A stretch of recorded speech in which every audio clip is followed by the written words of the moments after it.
Hello everyone. So last class में हम जो टॉपिक डिस्कस कर रहे थे SEBI delisting of equity shares regulations 2021। मैंने आपको बताया था ये नए रेगुलेशंस आ गए हैं एंड ये नए रेगुलेशन जो पिछले रेगुलेशंस थे SEBI delisting of equity share regulation 2009 उसको रिप्लेस किया है। पहले 2009 के रेगुलेशंस थे and they have been replaced by the 2021 regulation. नाम पूरा एग्जैक्टली सेम है and in place of year 2009 now it is 2021। और किस डेट से नए रेगुलेशन इफेक्टिव है? With effect from 10th of June 2021। कब से इफेक्टिव हुए? 10th of June 2021 से नए रेगुलेशन इफेक्टिव हुए। Now sir according to this SEBI delisting of equity shares regulation 2021, according to this regulations see आपको दो तरह की डीलिस्टिंग होती है, एक वॉलंटरी डीलिस्टिंग और एक कंपल्सरी डीलिस्टिंग। लास्ट क्लास में हमने वॉलंटरी डीलिस्टिंग के सारे प्रोविजंस कंप्लीट कर लेते हैं। उसमें भी दोनों तरह के वॉलंटरी डीलिस्टिंग, रेगुलेशन 5 जहां delisting from some of the stock exchange जिसमें एग्जिट अपॉर्चुनिटी देने की जरूरत नहीं है, एग्जिट अपॉर्चुनिटी नॉट रिक्वायर्ड, और एक रेगुलेशन 7 के accordingly voluntary delisting from all the stock exchange where the exit opportunity required to be given. तो उसके रेस्पेक्ट में कंप्लीट हर चीज हमने डिस्कस कर ली है। Now I am going to take up the another type of delisting that is compulsory delisting. देखिए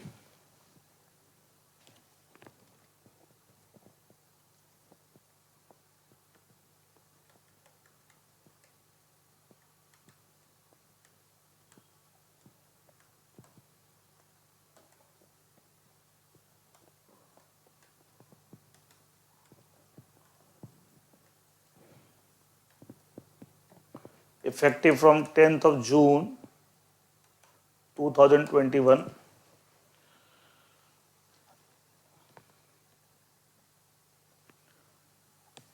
Now I am taking you the provisions relating to the compulsory delisting.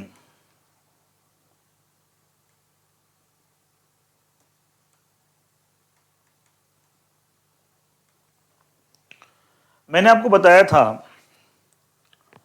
let's say there is some listed company X Limited,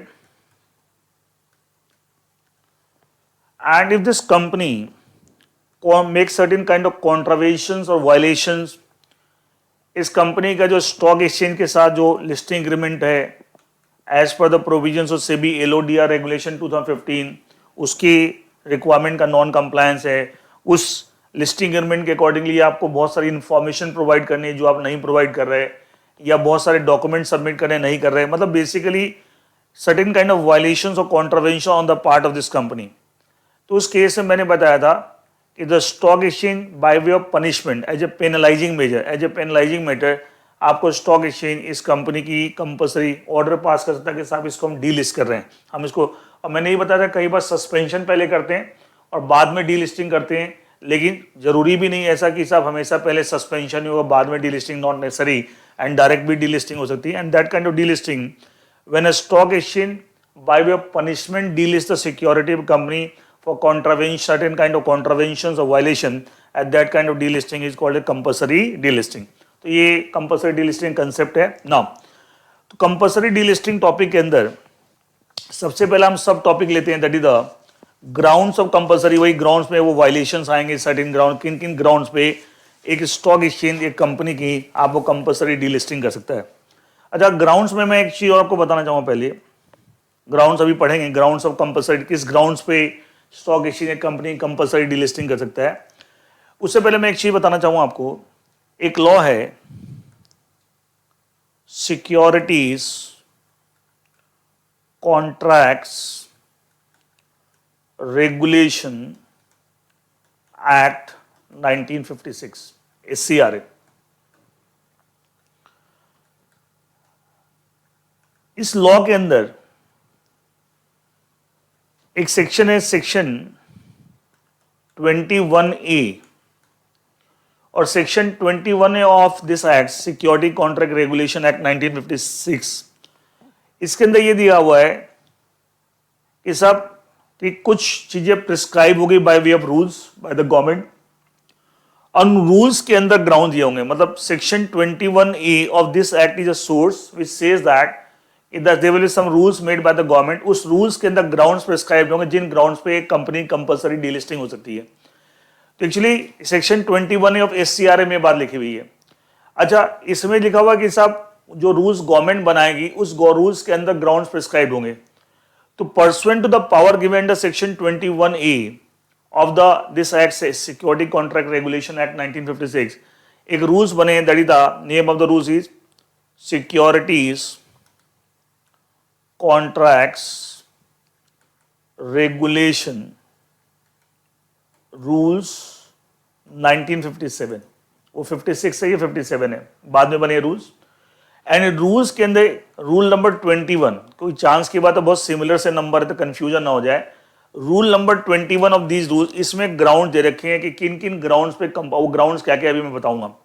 तो कई जगह ये reference आता है, बात एक ये सोर्स है तो कंफ्यूज ना हो, इसलिए मैंने पहले बताया। कई जगह इसका रेफरेंस आता है कि साहब आपको compulsory delisting on any of the grounds given in the rules made pursuant to section 21 of ACRA, या directly is आप compulsory delisting on any of the grounds given the rule 21 of security contract regulation rules 1957। क्योंकि हम बोले कि साहब इस section में के अकॉर्डिंगली जो रूल्स बने हैं, इस सेक्शन ऑफ दिस एक्ट के अकॉर्डिंगली जो रूल्स बने उसमें जो ग्राउंड दे रखे उसके अकॉर्डिंगली कंपल्सरी डिलिस्टिंग होगी।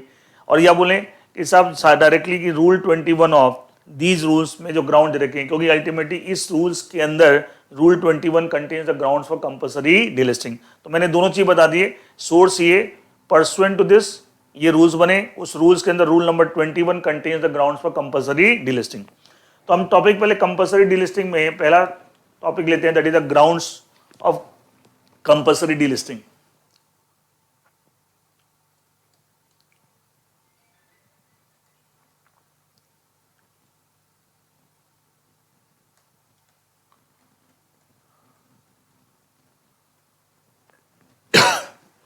Grounds of compulsory delisting. देखिए सबसे पहले आपको ये टॉपिक लेते हैं, grounds of compulsory delisting.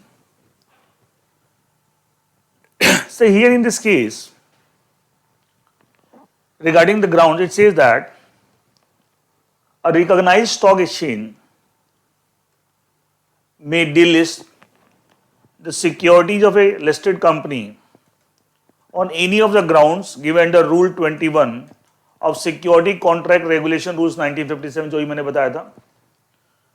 On any of the following ground कहाँ था कि Rule 21 में after giving a reasonable opportunity of being heard to the, obviously company को अपनी बात कहने का मौका दिया जाएगा एंड उसको सुनने के बाद ही वो आपको डीलिस्ट कर सकता है। देखिए क्या लिखा, a recognized stock exchange may by order, obviously इसका ऑर्डर पास है, delist the equity share company may or by order delist the equity share company on any of the following grounds। अच्छा नीचे पूरी लिस्ट दे रही कौन से ground, वो कहाँ प्रेस्क्राइब्ड है, प्रेस्क्राइब्ड रूल 21। रूल 21 किसका, of security contract regulation rules 1957 after giving a reasonable opportunity of being heard to the company. क्या क्या ग्राउंड दे रखे रूल 21 में, नंबर 1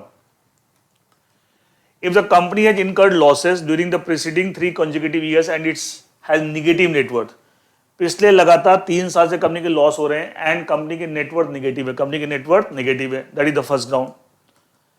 अच्छा लगातार 3 साल से लॉस, नेटवर्थ नेगेटिव होना अपने आप में बहुत सीरियस इशू है।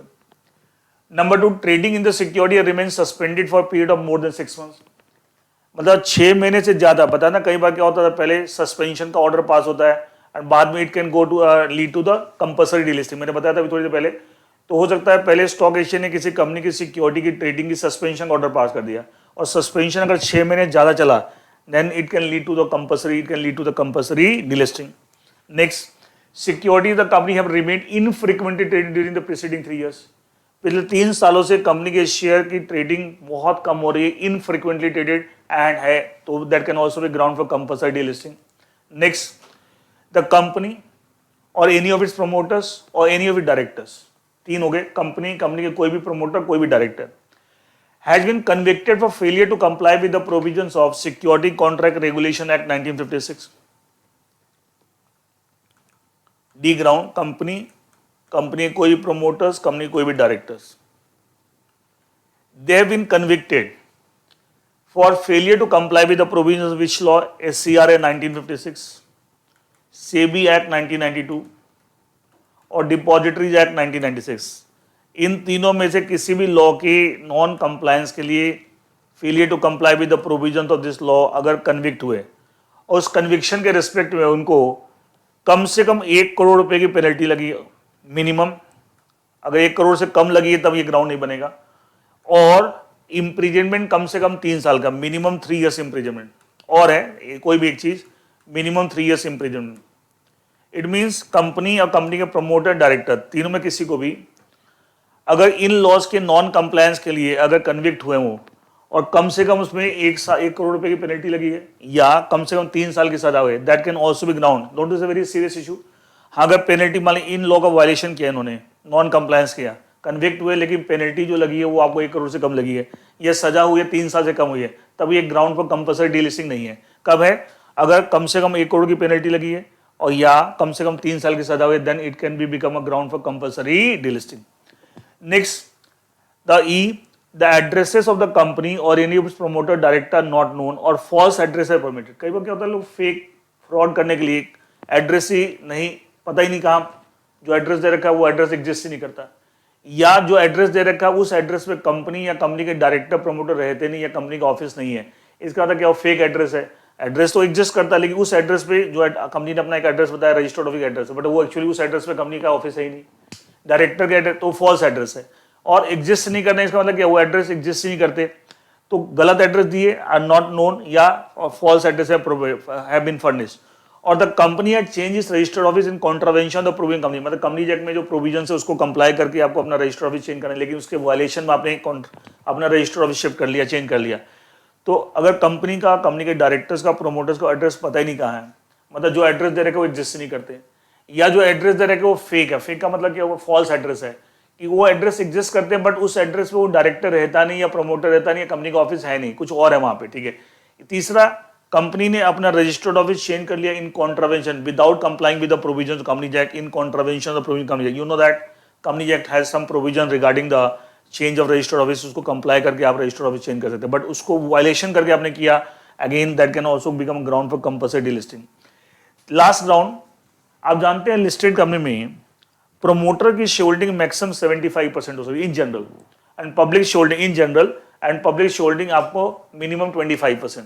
कुछ कुछ केसेस एक्सेप्शन है, बट जनरली तो जो पब्लिक शेयरहोल्डिंग मिनिमम रिक्वायरमेंट है एक लिस्टेड कंपनी, कम से कम पब्लिक इतनी शेयरहोल्डिंग होनी चाहिए, उससे आपको उस कंपनी में, जिस कंपनी की compulsory delisting order stock exchange pass कर रहा है, compulsory delisting of the equity shares of that company, उस कंपनी के अंदर पब्लिक शेयरहोल्डिंग जो मिनिमम लॉ में प्रेस्क्राइब उससे कम हो गई है, और उसको बढ़ाने के लिए जो लॉ में टाइम पीरियड रखे कि अगर कम हो गई तो उसके अंदर आप एक सर्टेन टाइम पीरियड के अंदर उसको आप बढ़ा सकते हैं, उतने टाइम पीरियड बीत भी गया लेकिन अभी बढ़ाई भी नहीं है, then in that it can also become ground for compulsory. इस ग्राउंड पे भी stock exchange can order the delisting, can pass an order for delisting of the equity shares of that particular company. देखिए क्या लिखा, the last ground, the shareholding of the company held by the public, public मतलब company की जो share जो public hold कर रहा है, has come below the minimum level applicable to the company as per the listing agreement, तो normally 25% होता है under the act, and the company has failed to raise the public holding to the required level within,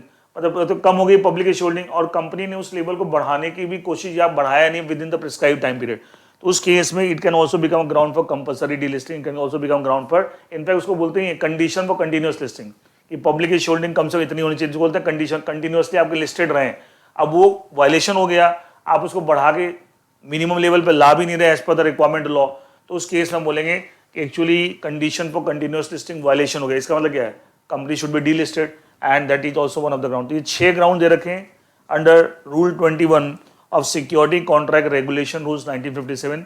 इनमें से कोई company इनमें से किसी भी ग्राउंड में फॉल करती है तो पहले स्टॉक एक्सचेंज उसको एक नोटिस इशू करेगा, बोले ऐसा हमारे हिसाब से इस ग्राउंड पे हमारे हिसाब से आपकी कंपल्सरी डीलिस्टिंग होनी चाहिए।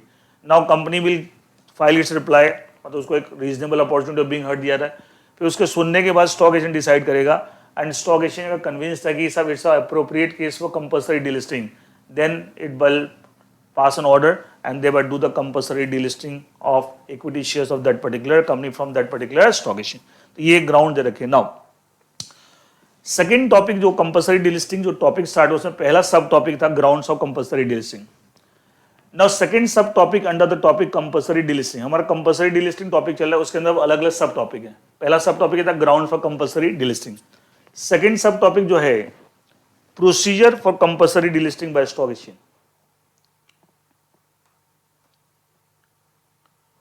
Procedure for compulsory delisting by a stock exchange.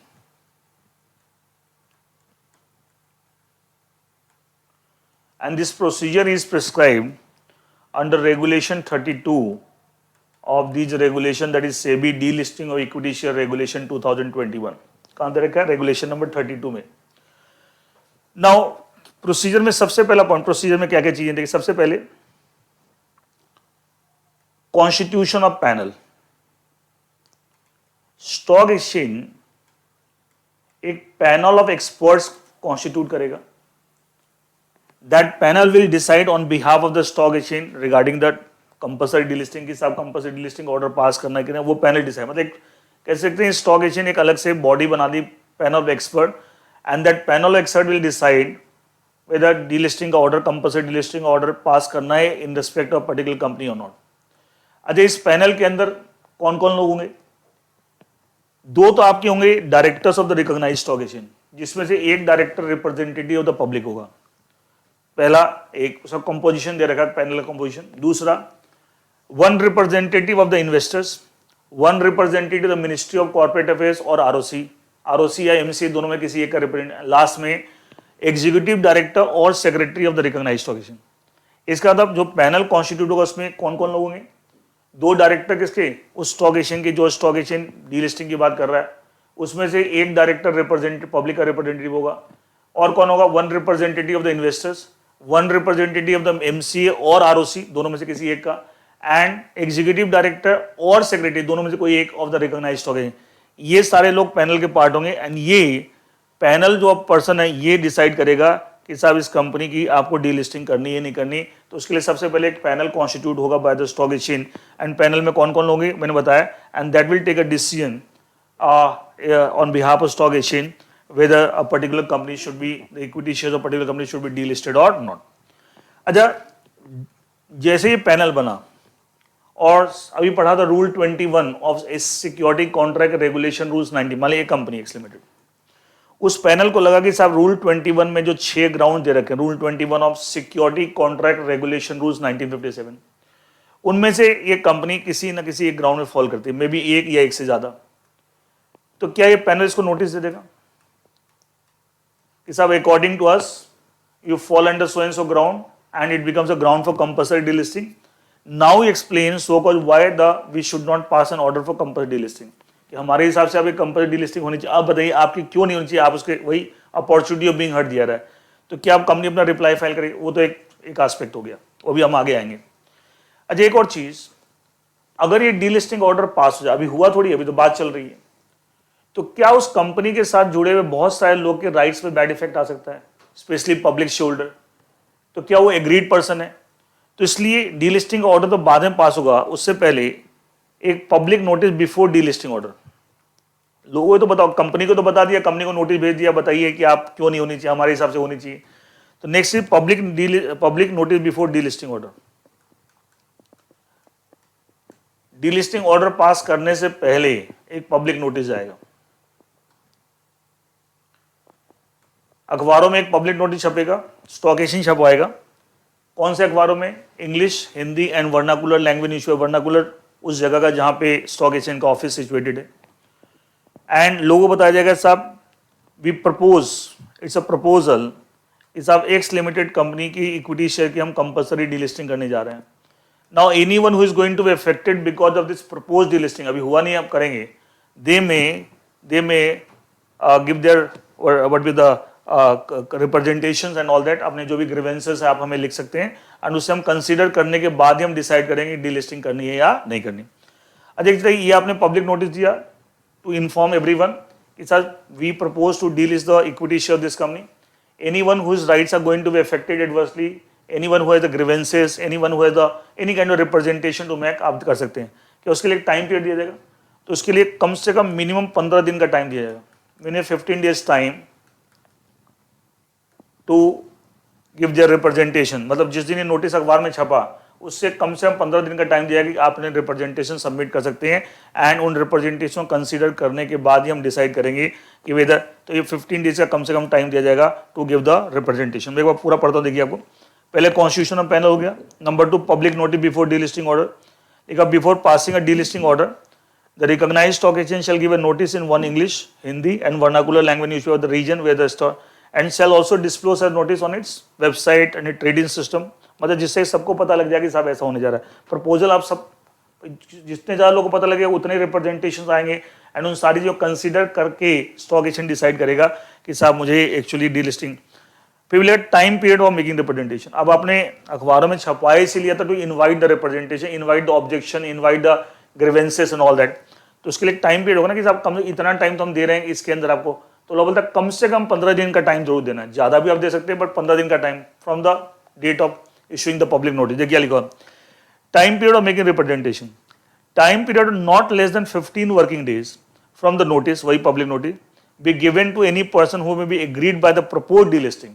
जो प्रपोज डीलिस्टिंग उसे जो एग्रीड होने वाला है, within which he can make representation to the recognised stock exchange which has issued the notice for deal. मतलब basically आपने notice issue किया, उसे कम से कम उसी नोटिस में लिख दीजिए कि साहब whosoever is going to be affected because of this, they can give their representation within so much of time, and that time period has to be minimum 15 days from the date of issuing the public notice, date of issuing the public notice. अब देखिए आप panel जो बना उसने company को notice दे दिया था, company अब अपना रिप्लाई फाइल करके अपने रिप्रेजेंटेटिव देगी.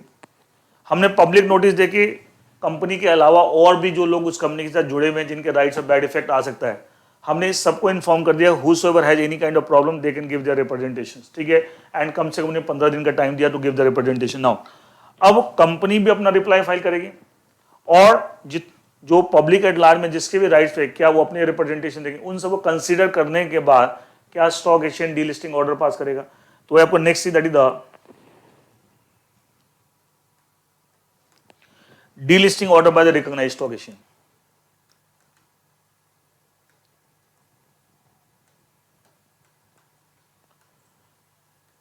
देखिए मान लीजिए ये कंपनी थी जिसके रिस्पेक्ट में सारी बात होती, इसने अपने रिप्रेजेंटेशन दे दिए जो भी इसे कहना है. उसके अलावा पब्लिक एट लार्ज जिनको हम पब्लिक नोटिस को इन्फॉर्म किया था उन्होंने भी अपने रिप्रेजेंटेशन दे दी जिनको कम से कम 15 दिन का टाइम दिया गया था. इन सबको कंसीडर करने के बाद स्टॉक एक्सचेंज डिसाइड करेगा कि सब डीलिस्टिंग ऑर्डर पास करने के नहीं करना. अगर इन सबको कंसीडर करने के बाद स्टॉक एक्सचेंज को लगता है कि सब फिट केस फॉर डीलिस्टिंग तो ऑर्डर पास कर देगा डीलिस्टिंग का. अच्छा ऑर्डर पास करते समय वो और ये तो कंसीडर करेगा रिप्रेजेंटेशन मेड बाय कंपनी, क्या कंपनी को अपॉर्चुनिटी ऑफ बीइंग हर्ट दे रहे हैं, plus representation made by the aggrieved person जिनके भी राइट्स पे बैड इफेक्ट आ रहा है, प्लस और भी चीजें आपको स्टॉक एक्सचेंज कंसीडर करेगा while passing the delisting order. क्या nature and extent of non compliance, मतलब कंपनी ने कौन सी चीज का कंप्लायंस नहीं किया, नॉन कंप्लायंस किया, पता है ना रूल 21 ऑफ ऐसे उसमें ग्राउंड्स है कि ये वायलेशन किया. तो जो नॉन कंप्लायंस है उसका नेचर क्या है, किस हद तक नॉन कंप्लायंस है एंड किस हद तक कंपनी के शेयरहोल्डर्स जो number wise and percentage wise उनके राइट्स ऑफ बैड इफेक्ट आया because of this non compliance. तो what is the nature of non compliance made by company which have become ground for compulsory delisting, to what extent that non-compliance has been done and to what extent how many shareholders and not number wise and percentage wise their rights have been affected because of this non-compliance. इन सब चीजों को भी consider करते हुए decide करेगा कि delisting करने की नहीं करनी. दूसरा, इस कंपनी का ओवरऑल कंप्लायंस स्टेटस क्या है एंड आरओसी के रिकॉर्ड से चेक करेगा कि साहब इस कंपनी का ओवरऑल कंप्लायंस स्टेटस क्या है, कि साहब सही में लॉ कंप्लायंट कंपनी है कि नहीं, ऐसा तो नहीं कि रेगुलर बेसिस वायलेशन करती है. ये सब चीजें भी आपको स्टॉक एक्सचेंज चेक करेगा, उसे कंसीडर करने के बाद ही डीलिस्टिंग ऑर्डर पास करेगा. देखिए क्या लिखा, delisting order by the recognised stock exchange is that the recognised stock exchange shall pass delisting order after considering the representation if any made by the company and by any aggrieved person जिसको public notice दिया था in response to the notice why and after considering the following points. क्या A, the nature and extent of alleged non-compliance company के ऊपर जो भी आरोप लगा है and the number and percentage shareholders who may be affected by such non-compliance, and second the status of compliance of the company with the office of the concerned ROC. जिस ROC की jurisdiction में company fall करती है कि ROC state wise है, उस ROC से check करवाएगा सब ओवरऑल कंपनी का कंप्लायंस स्टेटस क्या है, कहीं ये रेगुलर डिफॉल्टर तो नहीं है या वंस इन अ वाइल कोई डिफॉल्ट हुआ है, ये चीजें भी वो चेक कराएगा. ठीक है, एंड अब आपने अगर डीलिस्टिंग ऑर्डर पास कर दिया, पहले प्रपोजल आपने डाला जैसे कि लोग ऑब्जेक्शंस इनवाइट करने वाला, ठीक है, फिर उन सबको कंसीडर करने आपने डीलिस्टिंग ऑर्डर पास कर दिया. अब जो डीलिस्टिंग ऑर्डर पास, इसका भी तो आप डीलिस्टिंग कंपनी को तो ऑर्डर दे दिया कि साहब हमने आपको डीलिस्ट आपकी इक्विटी डीलिस्ट कर रहे हैं, लेकिन how come the public at large will come to know कि साहब कंपनी की डीलिस्टिंग हो गई from a so and so stock exchange, तो उसके लिए आपको नेक्स्ट जो आपका स्टेप है public notice after delisting order. वो public notice before delisting order था लोगों को बताने के लिए, उनके ऑब्जेक्शंस इनवाइट करने के लिए। अब आपको हमने डीलिस्टिंग कर दिया है उसका पब्लिक नोटिस, तो public notice after delisting order, after delisting order. ये वाला रिकॉग्नाइज्ड स्टॉक एक्सचेंज अगर डीलिस्ट का ऑर्डर पास करता है वो क्या करेगा, वही English, Hindi and vernacular language newspaper. Vernacular कहाँ का, जिस जगह स्टॉक एक्सचेंज ऑफिस सिचुएटेड है, इनमें इस बात का पब्लिक नोटिस देगा कि साहब हमने इस कंपनी की इक्विटी शेयर की डीलिस्टिंग हमारे स्टॉक एक्सचेंज कर दी है। और साथ में वो stock exchange other stock exchange को भी इन्फॉर्म करेगा जहां जहां उस कंपनी के शेयर लिस्टेड है। जैसे मान लिया कंपनी के शेयर एनएससी बीएससी दोनों पर लिस्टेड है, एनएससी एक्शन ले रहा है तो साथ में वो बीएससी को भी इन्फॉर्म करेगा कि साहब हमने हमारे स्टॉक एक्सचेंज इस कंपनी की कंपलसरी डीलिस्टिंग कर दी है। देखिए लिखा public notice after delisting order where the recognized stock exchange passes the delisting order, it shall forthwith immediately publish a notice in one English, one Hindi and one vernacular language where the stock exchange is situated. Inform all other stock exchange with the equity share company are listed about such delisting. उसके अलावा और सारे stock exchange को inform करें जहां पे वो company listed है कि साहब ने इसकी कंपलसरी डीलिस्टिंग कर दी। तो ये आपका था कंपलसरी डीलिस्टिंग टॉपिक के अंदर पहले था ग्राउंड्स ऑफ कंपलसरी डीलिस्टिंग, दूसरा आपका सब टॉपिक था प्रोसीजर फॉर डीलिस्टिंग जो रेगुलेशन 32 में दे रखा था। Now we move on to the next सब टॉपिक, प्रोसीजर कंप्लीट हो गया। प्रोसीजर में ये 4-5 आपके स्टेप्स थे। ये सबसे पहले प्रोसीजर के अंदर एक कॉन्स्टिट्यूशन ऑफ पैनल, फिर पब्लिक नोटिस बिफोर डीलिस्टिंग, फिर टाइम पीरियड देंगे to give the representation by the aggrieved person, फिर आपको डीलिस्टिंग ऑर्डर और फिर public notice after delisting order. ये 5 स्टेप्स हैं प्रोसीजर के अंदर, रेगुलेशन 32 में दे रखे हैं। Next that is the next sub topic under the compulsory delisting. अच्छा एक चीज, ये तो आपने प्रोसीजर बताया कैसे कैसे स्टॉक एक्सचेंज करेगा।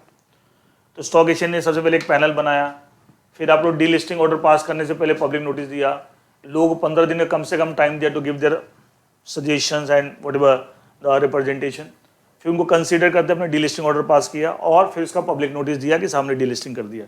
ये तो स्टॉक एक्सचेंज ने प्रोसीजर फॉलो किया ना। लेकिन सोच के अगर कंपलसरी डीलिस्टिंग कर देते हैं तो उस कंपनी के जो public shareholder other than promoter, and promoter की जगह यहाँ एक्वायरर टर्म यूज कर रहे हैं, क्या उनके राइट से बैड इफेक्ट आएगा? अगर हो सकता है वो कंपनी एक ही स्टॉक एक्सचेंज में लिस्टेड है, उसने कंपलसरी डीलिस्टिंग कर दी, या मल्टीपल भी सबने कर दी कंपलसरी डीलिस्टिंग, क्या उस कंपनी के जो पब्लिक शेयरहोल्डर हैं उनकी लिक्विडिटी इफेक्ट होगी? तो उसके पॉइंट ऑफ व्यू से जो नेक्स्ट सब टॉपिक है, देखिए राइट्स ऑफ पब्लिक शेयरहोल्डर्स और एग्जिट प्राइस डिटरमिनेशन। देखिए आपको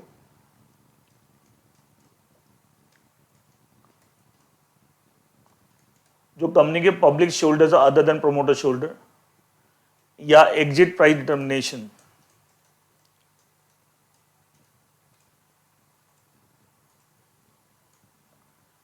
this is given the regulation number 33।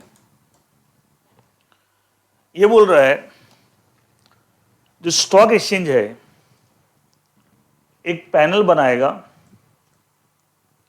Of expert valuers जो कंपनी के शेयर्स की वैल्यूएशन वगैरह करते हैं। उस पैनल ऑफ एक्सपर्ट वैल्यूअर्स में से एक या एक से ज्यादा, वन और more independent valuers will be appointed. उस पैनल में बहुत सारे लोग, उसमें से एक या एक से ज्यादा इंडिपेंडेंट वैल्यूअर अपॉइंट होगा, स्टॉक एक्सचेंज अपॉइंट करेगा, जो उस कंपनी की जिसकी डीलिस्टिंग हुई है उसके शेयर्स की फेयर वैल्यू कैलकुलेट करेगा। शेयर्स की फेयर वैल्यू क्या है?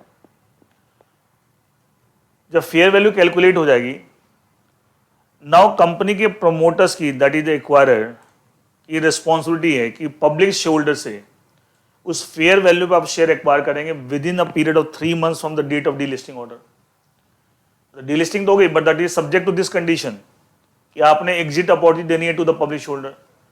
तो उसके लिए पहले एक प्राइस निकलेगा, तो लॉ बोलता है panel of expert valuers stock exchange बनाएगा, उसमें से एक से इंडिपेंडेंट वैल्यूअर्स अपॉइंट हुए, उसको क्या काम दिया गया? साहब इस कंपनी की जिसकी डीलिस्टिंग हुई है इसके शेयर की फेयर वैल्यू कैलकुलेट कीजिए। फेयर वैल्यू जो कैलकुलेट हो गया आएगी, अब प्रोमोटर्स की ऑब्लिगेशन है कि आपको within 3 months from the date of delisting order public shareholder को एग्जिट अपॉइंट देना कि आप इस फेयर वैल्यू पे अपने शेयर हमें बेच सकते हैं।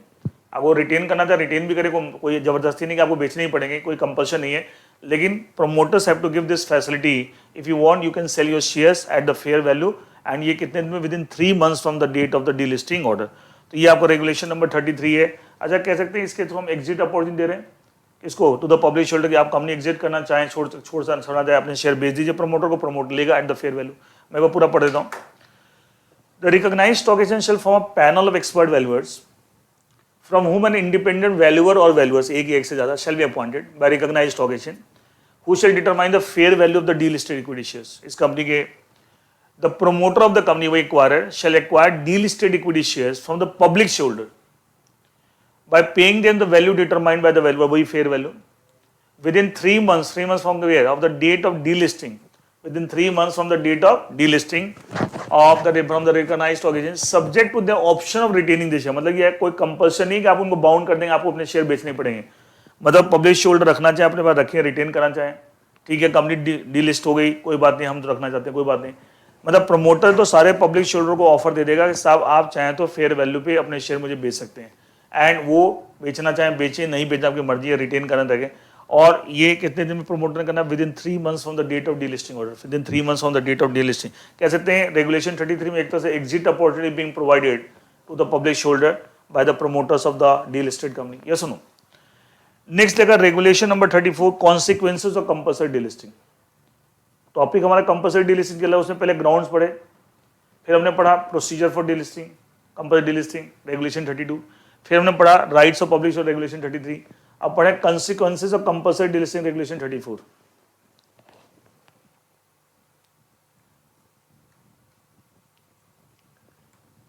कॉन्सिक्वेंसेज ऑफ कंपल्सरी डीलिस्टिंग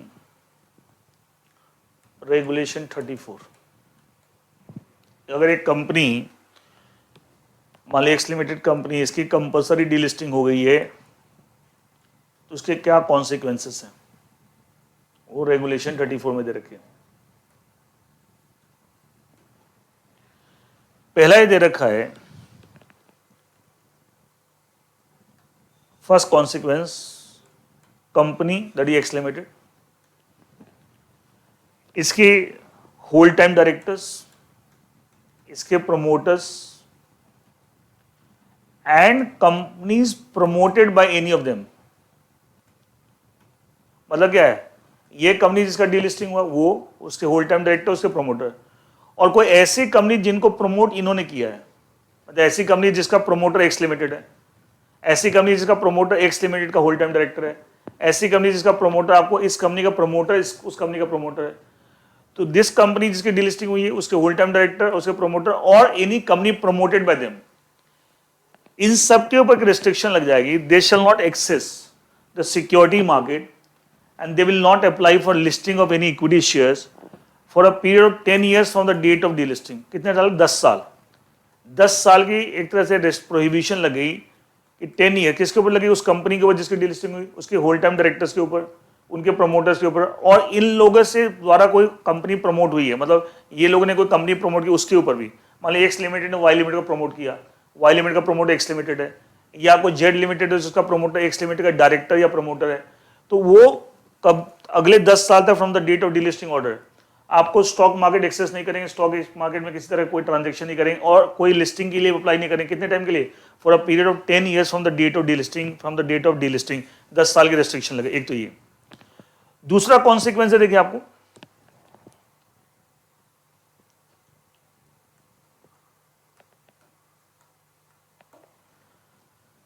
मान लिया एक्स लिमिटेड कंपनी के रिस्पेक्ट में कंपल्सरी डीलिस्टिंग ऑर्डर पास हुआ, और इस कंपनी की जो शेयर की फेयर वैल्यू पॉजिटिव है।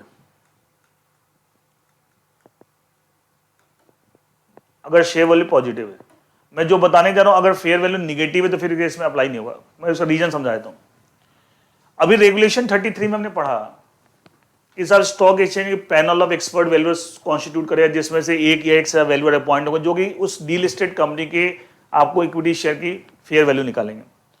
अगर वो फेयर वैल्यू निगेटिव आती है, फिर पब्लिक शेयर होल्डर क्या बेचेगा, क्योंकि निगेटिव माइनस में थोड़ी पैसे मिलेंगे। लेकिन फेयर वैल्यू अगर पॉजिटिव आती है, क्योंकि निगेटिव अगर आएगी तो प्रमोटर क्या एक्वायर करेगा ना, प्रमोटर विद इन 3 months उनसे एक्वायर करेगा eight the fair value. But अगर फेयर वैल्यू मान लीजिए -10 आती है या -12 आती है, तो क्या पे करेगा? माइनस में थोड़ी, उल्टा थोड़ी कि मैं आपसे शेयर भी ले लेता हूँ, आपको पैसे भी, और आपसे पैसे भी लूंगा, कैसे होगा? तो फिर उस केस में तो एग्जिट अपॉर्चुनिटी को मतलब ही नहीं है। लेकिन अगर कंपनी के शेयर के फेयर वैल्यू पॉजिटिव आती है, मान लीजिए जो भी आते हैं 5 रुपये, 8 रुपये, 10 रुपये, 50 रुपये, 100 रुपये, जो भी आती है, तो क्या उस केस में जो public share holder exit opportunity avail करना चाहते हैं, क्या वो अपने शेयर प्रमोटर को बेच सकते हैं एट द फेयर वैल्यू? ये सुनो, तो उसी से कनेक्टेड ये सेकंड पॉइंट ये बोल रहा है, रेगुलेशन 33 के अकॉर्डिंगली जो आपको एग्जिट अपॉर्चुनिटी प्रमोटर ने देनी है, उनके शेयर उनको ऑफर देना है कि आप उन्हें शेयर मुझे बेच सकते हैं, तो वो उसका फायदा तभी ना जब फेयर वैल्यू पॉजिटिव है। जब तक प्रमोटर्स ऐसा ना करे, जो रेगुलेशन 33 की रिक्वायरमेंट है, जब तक ना करे, तब तक ये बोला नंबर 1, प्रमोटर ग्रुप के जो शेयर्स हैं, अगर वो ट्रांसफर करने के लिए कंपनी को अप्लाई करते हैं, फिजिकल मोड में है, इलेक्ट्रॉनिक मोड में डिपॉजिटरी को, तो कब जब तक इनके ये प्रमोटर आपको अगर फेयर वैल्यू पॉजिटिव है तो एग्जिट अपॉर्चुनिटी देनी पड़ेगी to the shareholders of the company. तो जब तक उनको एग्जिट अपॉर्चुनिटी नहीं देते अकॉर्डिंग टू रेगुलेशन 33, तो कंपनी के प्रमोटर ग्रुप के पास जो शेयर्स हैं, दैट कंपनी ना तो उसकी ट्रांसफर बाय सेल और ट्रांसफर बाय प्लेज, किसी भी तरह की ट्रांसफर करने की एप्लीकेशन एंटरटेन नहीं करेगी, ना कंपनी करेगी ना डिपॉजिट करेगा। और उन शेयर्स के ऊपर जो भी आपको कॉर्पोरेट बेनिफिट्स होते हैं, like dividend, bonus share, right share, वो सब फ्रीज हो जाएंगे, विथहोल्ड हो जाएंगे, जब तक कि वो आपको एग्जिट अपॉर्चुनिटी ना दे दे टू द शेयरहोल्डर। और एग्जिट अपॉर्चुनिटी में फायदा तभी होगा जब फेयर वैल्यू पॉजिटिव है, अगर फेयर वैल्यू नेगेटिव है तो फिर क्या पे करेगा? तो इसलिए उसमें ये कॉन्सिक्वेंस आ ही नहीं होगा, तो उसमें तो एग्जिट अपॉर्चुनिटी कोई सेंस ही नहीं बनता, ठीक है। इसलिए लिखा अगर फेयर वैल्यू पॉजिटिव है, in that case the promoters according to regulation 33 has to give the exit opportunity to the shareholders, public shareholders of the company within 3 months from the date of delisting order. तो जब तक वो exit opportunity की requirement regulation 33 में है, जब तक वो पूरी नहीं करते, तब तक उनके शेयर ट्रांसफर करने के लिए बाय वे सेल और प्लेस न तो कंपनी को एप्लीकेशन एंटरटेन करेगी, न डिपॉजिटरी एंटरटेन, कोई फिजिकल मोड में कंपनी के थ्रू होता है, इलेक्ट्रॉनिक में डिपॉजिट थ्रू, और उन शेयर्स के ऊपर जितने कॉर्पोरेट बेनिफिट्स हैं like dividend, bonus share, right share, सब फ्री हो जाएंगे जब तक कि आप एग्जिट अपॉर्चुनिटी प्रोवाइड नहीं करते। इसका अच्छा इनडायरेक्टली कि हम प्रमोटर्स के ऊपर ये लगा रहे हैं कि साहब आप अगर अपनी ऑब्लिगेशन पूरी नहीं कर रहे एज पर रेगुलेशन 33, अगर आप एग्जिट अपॉर्चुनिटी नहीं दे रहे to the shareholder, public shareholder, तो आपके ऊपर बहुत सारे इफेक्ट हैं, आपके शेयर फ्रीज हो गए, आप ट्रांसफर ही नहीं कर सकते, किसी को बेच नहीं सकते, और उसके ऊपर जो बेनिफिट्स है वो भी फ्रीज हो गए, वो आपको मिलेंगे नहीं।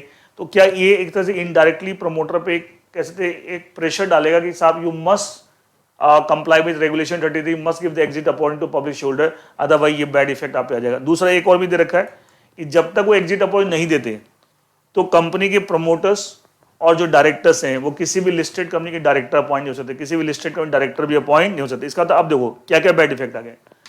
अगर आपको अकॉर्डिंग टू रेगुलेशन 33 आपको एग्जिट अपॉर्चुनिटी देने की रिक्वायरमेंट है, देखो तभी रिक्वायरमेंट होगी जब fair value of the company के शेयर की पॉजिटिव है, निगेटिव है तो उसमें क्या है, माइनस में कैसे पैसे दोगे, तो देना पड़ेगा एग्जिट, अगर फेयर वैल्यू पॉजिटिव है। तो जब तक आप एग्जिट अपॉर्चुनिटी नहीं देते, तब तक आपके शेयर ना ट्रांसफर हो सकते, ना मतलब सेल वेल आप नहीं कर सकते, ना आपके शेयर्स के ऊपर आपको बेनिफिट मिलेंगे, और आप किसी कंपनी की लिस्टेड कंपनी के डायरेक्टर भी नहीं बन सकते जब तक कि आप वो एग्जिट अपॉर्चुनिटी प्रोवाइड नहीं। तो क्या इनडायरेक्टली हम कह सकते हैं प्रेशर डाल रहे हैं कि साहब रेगुलेशन 33 के अकॉर्डिंगली जो आपकी ऑब्लिगेशन है वो आप पूरी कीजिए, अदरवाइज ये सब बैड कॉन्सिक्वेंसेज आपके ऊपर आ जाएंगे।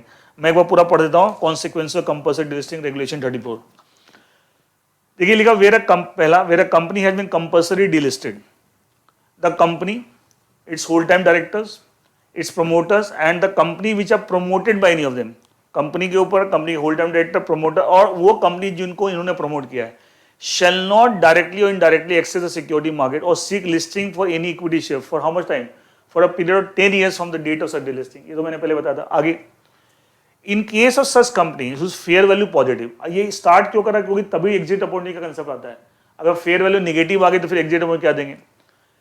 Number 1, such a company and the depository, तो फिजिकल मोड में कंपनी ट्रांसफर काम देखती है, इलेक्ट्रॉनिक में depository, shall not effect transfer by way of sale और pledge etcetera of any of the equity share, किसके, held by the promoter group, इनके share को ट्रांसफर करने की एप्लीकेशन ना कंपनी एंटरटेन करेगी ना depository, and the corporate benefits like dividend, right share, bonus etcetera shall be frozen, मतलब इनके शेयर्स के ऊपर जो कॉर्पोरेट बेनिफिट वो सब फ्री मतलब है, अभी मिलेंगे नहीं आपको, ठीक है, shall be frozen for all the equity share held by promoter and promoter group।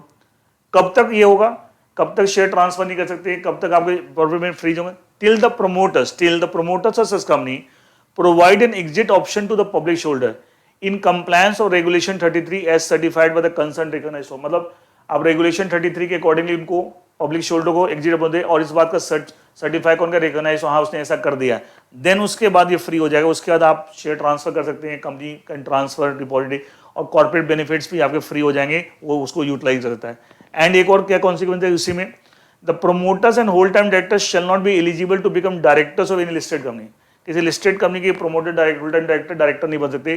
कब तक? Till the exit option as stated in clause A above. वही सेम क्लॉज ए में वो रेगुलेशन 33 की बात कर रखी है। इसका मतलब क्या हुआ, रेगुलेशन 33 के अकॉर्डिंगली अगर आपके ऊपर एग्जिट अपॉर्चुनिटी देने की रिक्वायरमेंट अराइज होती है, ठीक है, वो तब होगी जब fair value of the shares of the listed company positive, negative तो फिर तो एग्जिट अपॉर्चुनिटी देने का मतलब क्या है।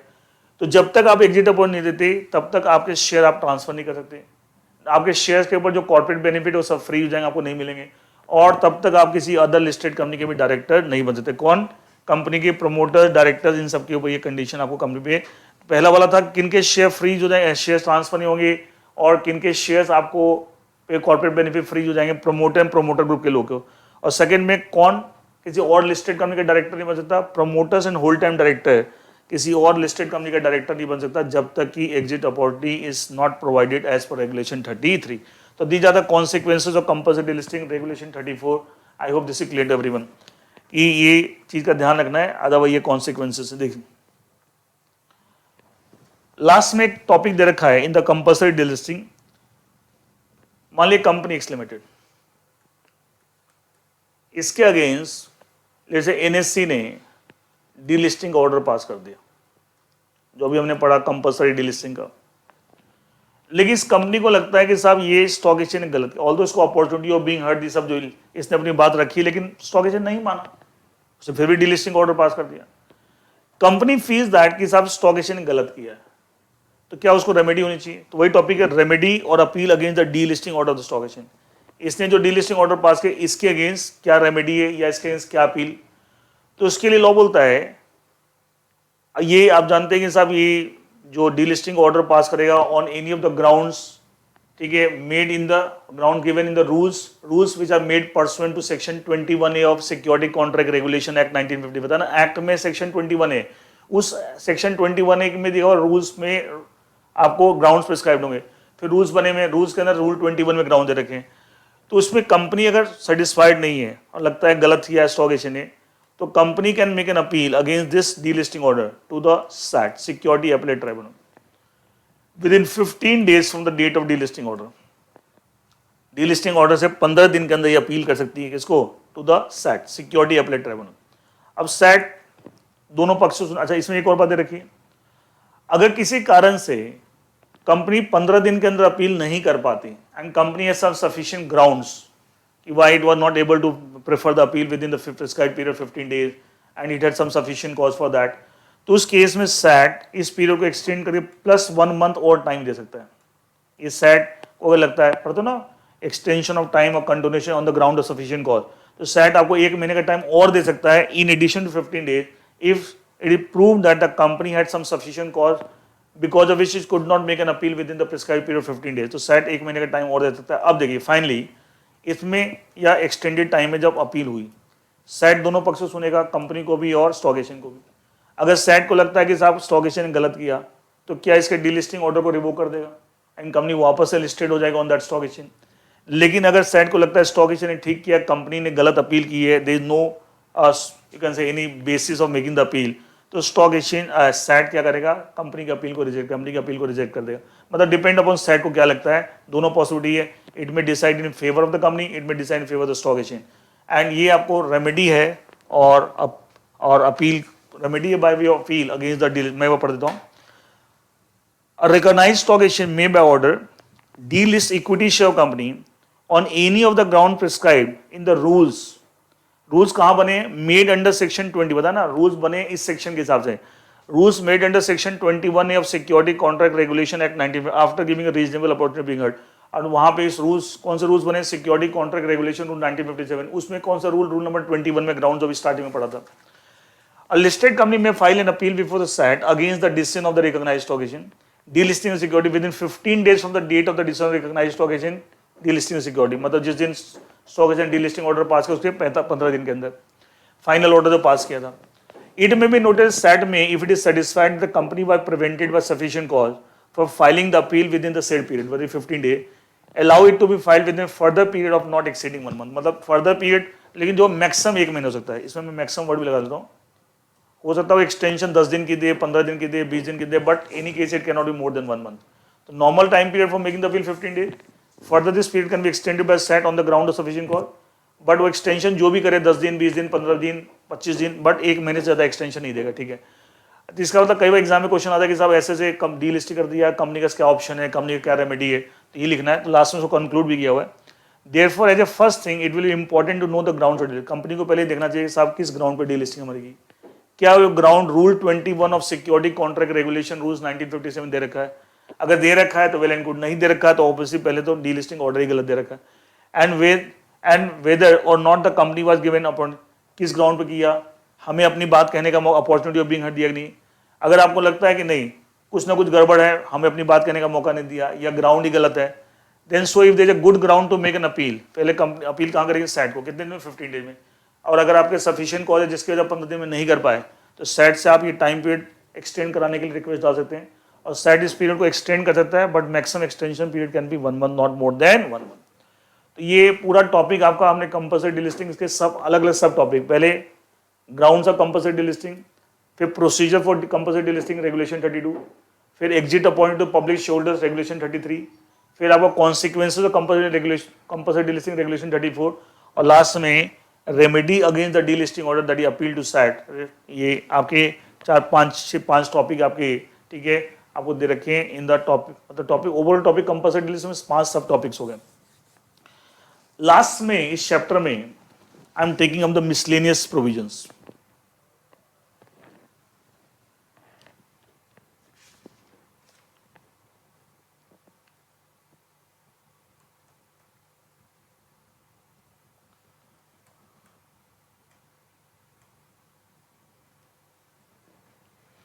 मिसलेनियस प्रोविजंस देखिए, मिसलेनियस में पहला टॉपिक आपका special procedure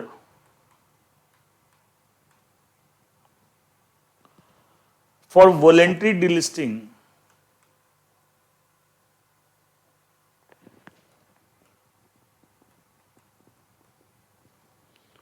by small companies, regulation 35 of the SEBI delisting or equity share regulation 2021 कि स्मॉल कंपनीज अगर अपनी वॉलेंट्री को, ये रेगुलेशन 35 में सिर्फ वॉलेंट्री कंसेप्ट दे रखा है, तो खाली वॉलेंट्री वर्ड नहीं बोले, कंपल्सरी को कंसेप्ट नहीं, अपने आप अपनी डीलिस्टिंग कराना चाहें करा सकते हैं. उसके लिए अलग से स्पेशल प्रोसीजर. किन के लिए, फॉर स्मॉल कंपनीज. पहली एक बात बहुत ध्यान सुन लीजिएगा, यहाँ स्मॉल कंपनी का मतलब वो मत लेना जो कंपनीज एक्ट के अंदर पढ़ते हो, सेक्शन 2 क्लॉज 85, वहां भी टर्म आता है स्मॉल कंपनी, कंपनीज एक्ट के अंदर सेक्शन 2 क्लॉज 85, वो मत लेना. अच्छा, वो तो प्राइवेट कंपनी होती है, and private company normally listed होती नहीं, आप जानते हैं साहब. पब्लिक कंपनी पब्लिक इशू लाती लिस्टेड, हम लिस्टेड है तभी तो डीलिस्टिंग कराएंगे. ठीक है, तो स्पेशल प्रोसीजर फॉर डीलिस्टिंग. ठीक है, तो ये वो स्मॉल कंपनी नहीं है जो कंपनीज एक्ट के अंदर पढ़ते हैं, वो आप तो उससे मत मिक्स कर देना. यहाँ पे स्मॉल कंपनी जो टर्म यूज हुआ है, तो रेगुलेशन 35 में पहले स्मॉल कंपनी को डिफाइन किया है कि for the purpose of this topic small company किसे मानेंगे. तो सबसे पहले मैं वही बताऊंगा what is the meaning and what is the criteria to be called as a small company. तो सबसे पहले वही डिस्कस करेंगे for the purpose of regulation 35. तो जो उस क्राइटेरिया में फिट हो रही है वो स्मॉल कंपनी कहलाएगी. अब वो चाहे तो रेगुलेशन 35 में जो स्पेशल प्रोसीजर रखा उसको फॉलो करके अपनी डीलिस्टिंग करा सकती है शेयर्स की from the stock exchange, from the अपनी इक्विटी शेयर की डीलिस्टिंग करा सकती है from the recognised stock exchange. तो पहले तो हम समझते हैं it's a definition of small company for the purpose of this topic.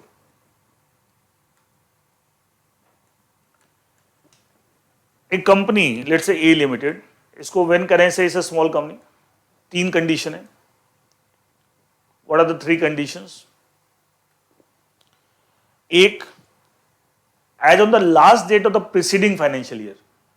जैसे मान लिया हम चेक कर रहे हैं फॉर 2021-22 जो फाइनेंशियल अभी चल रहा है, 21-22 के लिए क्या स्मॉल कंपनी है कि नहीं. तो इसका प्रीसीडिंग फाइनेंशियल का 20-21, तो 20-21 का लास्ट डेट क्या, 31 मार्च 2021. इसे 31 मार्च 2021 अगर हम 21-22 के लिए चेक करेंगे स्मॉल कंपनी है कि नहीं for the purpose of regulation 35 of the regulation, तो इसके पिछले फाइनेंशियल का जो लास्ट डे है, उसके पिछले फाइनेंशियल ईयर कौन सा है 2021, उसका लास्ट डे क्या 31 मार्च 2021। उस दिन कंपनी की paid up share capital less than equal to 10 crore and net worth less than equal to 25 crore. Paid up share capital 10 crore से ज्यादा नहीं होनी चाहिए और नेटवर्थ 25 करोड़ से कम ज्यादा नहीं होनी चाहिए, कम as on the last day of the preceding financial year. That is the first condition, दोनों चीज एक साथ है, एंड है और नहीं है। Second condition, 3 condition, all the 3 condition must be fulfil, तब जाके वो कंपनी स्मॉल कंपनी मानी जाएगी। दूसरी कंडीशन, अच्छा ये कंपनी अगर डीलिस्टिंग कराती है अकॉर्डिंग टू रेगुलेशन 35, तो एक बोर्ड मीटिंग हुई जिसमें board of director will take up consider the proposal and decide for delisting. उस बोर्ड मीटिंग डेट से पिछले 12 महीने में, 12 महीने preceding the date of board meeting, जो total number of share traded, अच्छा इन 12 महीने में जितने भी ट्रेडिंग डेज हैं, हर दिन कितने शेयर ट्रेड हुए, डे 1 को कितने शेयर ट्रेड हुए, डे 2 को डे, ऐसे टोटल 12 महीने में जितने ट्रेडिंग डेज हैं उसमें जो टोटल नंबर शेयर ट्रेड हुए that is less than 10% of the total number of shares. Company के जो टोटल नंबर ऑफ शेयर उसके 10% से कम है, दैट इज सेकंड कंडीशन। कह सकते हैं इनफ्रीक्वेंटली ट्रेडेड है, बहुत ज्यादा ट्रेडिंग। जब 12 महीने में जितने टोटल शेयर ट्रेड हुए, कौन से 12 महीने, preceding the date of board meeting where the proposal to for delisting is considered being approved, उसके पिछले 12 महीने, तो डे 1 को कितने शेयर ट्रेड हुए, डे 2 को कितने, डे 3 को, ऐसे सबको जोड़ लीजिए। तो total number share traded in this period 12 months preceding the date of board meeting is less than 10% of total number of share, that is second condition. Third condition,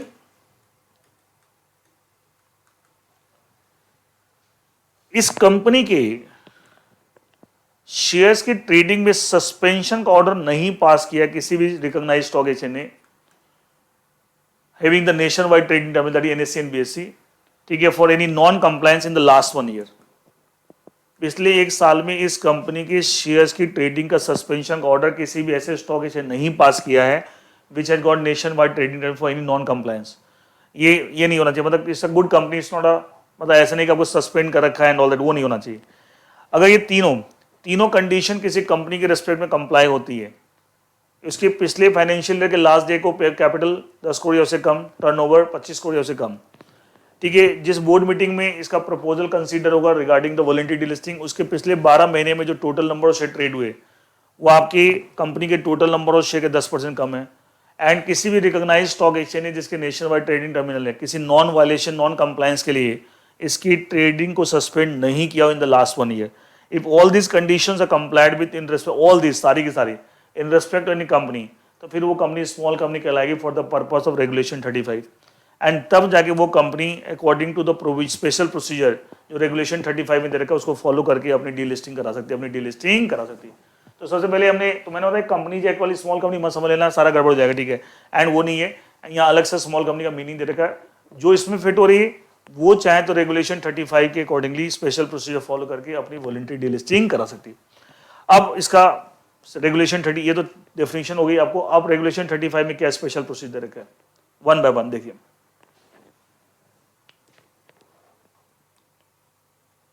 सबसे मान लिया ये कंपनी हमारी ए लिमिटेड है, let's say it's a small company according to the criteria given the regulation 35। सबसे पहले इसकी एक बोर्ड मीटिंग हुई, where the board of director will consider and approve the proposal of delisting as per regulation 35। ये सुनो, next is जो acquirer होगा, इसका नॉर्मली प्रमोटर वगैरह, वो it will appoint a manager to the offer.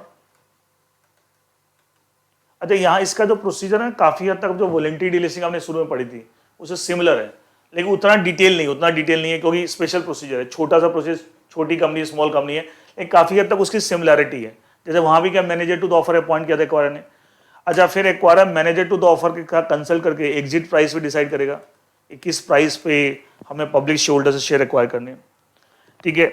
Next जो board meeting आपकी हुई है, बोर्ड मीटिंग की डेट और उस बोर्ड मीटिंग में क्या डिसीजन हुआ, उसकी intimation to the stock exchange, intimation to stock exchange regarding this board meeting. हमने एक बोर्ड मीटिंग की थी जहां पे board of directors have considered and approve the proposal of delisting, and ये सारी बातें स्टॉक एक्सचेंज को इन्फॉर्म करना है। नेक्स्ट, शेयरहोल्डर की अप्रूवल चाहिए पासिंग द एसआर, मतलब जो बोर्ड ने अप्रूवल किया था डीलिस्टिंग का, that is subject to the approval of shareholders. और बाय वे ऑफ एसआर। ये जो एसआर पास होगा इधर bye way of postal ballot और बाय ई वोटिंग। आप देखो बहुत सारी चीजें वैसी नजर आएगी जो वॉलंटरी डिलिस्टिंग आप पढ़ चुके ऑलरेडी, उससे सिमिलर, लेकिन उतनी डिटेल नहीं है क्योंकि स्पेशल प्रोसीजर है स्मॉल कंपनी के लिए, तो उतनी डिटेल कुछ कुछ चीजें आपको देखो सिमिलरिटी नजर आएगी। शोल्डर का एसआर मतलब बोर्ड ने अप्रूव किया subject to the approval shareholder, SR postal ballot से पास होगा या e voting, so that maximum participation हो सके। अच्छा, this being a special business, this being a special business, क्या इसका एक्सप्लेनेटरी स्टेटमेंट होगा, उसमें पूरी डिटेलिंग जाएगी, रीजंस एंड ऑल दैट क्यों हम कर रहे हैं। अच्छा एक बात और, नॉर्मली जो एसआर पास होता है तो हम बोलते हैं फेवर वाले अगेंस्ट के 3 गुना के बराबर या उससे ज्यादा बोलते हैं ना, वो तो कंडीशन फुलफिल चाहिए। ओवरऑल सारे शोल्डर पब्लिक प्रमोटर सब 3 times of the votes cast against. लेकिन ये एसआर तब जाके वैलिड होगा, या एसआर के बेसिस पे हम एक्ट तब कर सकते हैं, एक कंडीशन और, जो पब्लिक शोल्डर, खाली पब्लिक शोल्डर, ये तो ओवर वाली कंडीशन तो चाहिए, जो खाली पब्लिक शोल्डर उसमें votes cast in favour of public shareholder should be greater than equal 2 times of the votes cast against by the public shareholder, खाली पब्लिक शोल्डर। तो ओवरऑल भी ये कंडीशन चेक करनी है और ये भी चेक करनी है कि साहब पब्लिक शोल्डर जितने अगेंस्ट हैं, फेवर वाले पब्लिक शोल्डर कम से कम उसके डबल के बराबर होने चाहिए, डबल या उससे ज्यादा होनी चाहिए। अच्छा ये सेम कंडीशन क्या वॉलंटरी डिलिस्टिंग में मैंने पढ़ी थी, सेम कंडीशन वहां भी हमने पढ़ी थी, सेम वही आपको चीज यहां भी दे रखी है कि तभी जाके ये एसआर वैलिड होगा, तभी एसआर वैलिड नहीं होगा, ठीक है, एंड इसके बेसिस पे आप काम एक्ट नहीं कर सकते। नेक्स्ट,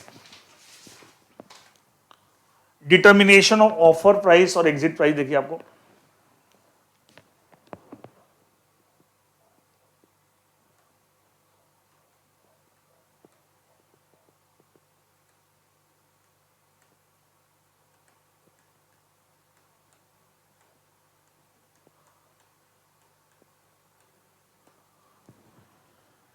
यहां भी दे रखा कि पहले एक फ्लोर प्राइस फिक्स किया जाएगा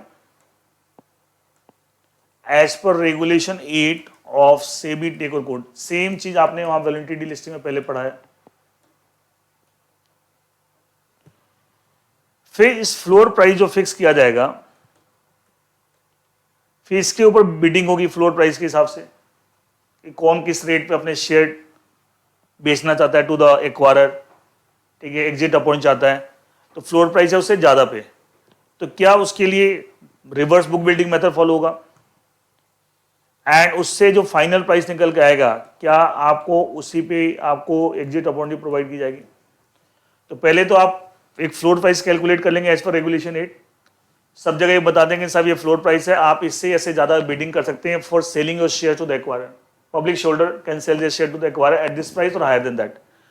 नाउ वो जब बिडिंग करेंगे अकॉर्डिंग बुक बिल्डिंग मेथड, तो उससे जो फाइनल प्राइस निकल जाएगा हम उस फाइनल प्राइस पे आपको शेयर एक्वायर करेंगे, आपको एग्जिट अपॉइंट प्रोवाइड करेंगे। ये सारी बातें आपको जो शोल्डर्स को आप एग्जिट अपॉइंट देंगे collectively by way of public notice, by way of letter, जैसे वहां वॉलंटरी डिलिस्टिंग में पढ़ा था कलेक्टिव ऑफर, फिर इंडिविजुअली सबको लेटर ऑफर भेज रहे हैं, उस सब जगह सारी बातें डिस्क्लोज होगी, सब ऐसे हम करेंगे।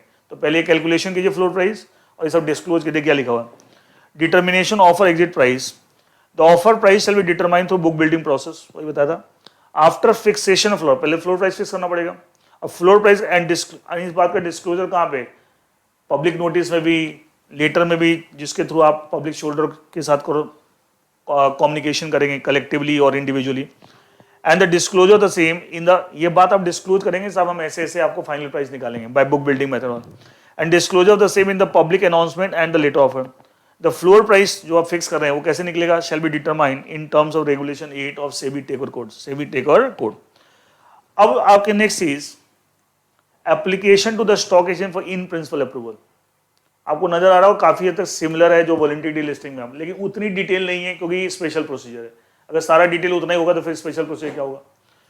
Next is that is the application to stock exchange for in principle approval. तो जो भी स्टॉक एक्सचेंज प्रिस्क्राइब्ड फॉर्मेट है उसके अंदर आप एप्लीकेशन लगाइए कि साहब अभी इन प्रिंसिपल अप्रूवल दीजिए for this delisting of equity shares, ठीक है। नाउ जब एप्लीकेशन लगी और application if it is complete in all respect, हर तरीके से अगर एप्लीकेशन कंप्लीट है तो स्टॉक एक्सचेंज आपको विद इन 5 वर्किंग डेज, यहाँ पे टाइम पीरियड है, विद इन 5 वर्किंग डेज आपकी एप्लीकेशन को डिस्पोज ऑफ कर देगा, डिसाइड कर देगा कि साहब आपको एप्लीकेशन को अप्रूव करना है या रिजेक्ट करना, जो भी वो आपको इन प्रिंसिपल अप्रूवल दे देगा। कितने दिन में? Within 5 working days from the date of making the application.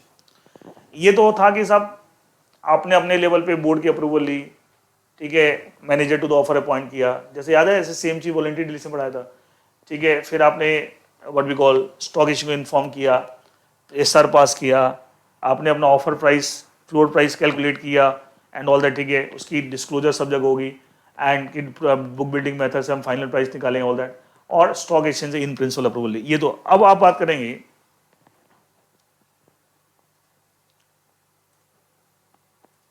ये मालिक कंपनी, ये एक्वायरर, तो क्या ये मालिक small company as per regulation 35, तो क्या एक्वायरर इसके पब्लिक शेयर होल्डर को एग्जिट अपॉइंट देगा? कैसे देगा? देखिए, पहले ये पब्लिक नोटिस देगा अखबार में, कलेक्टिव,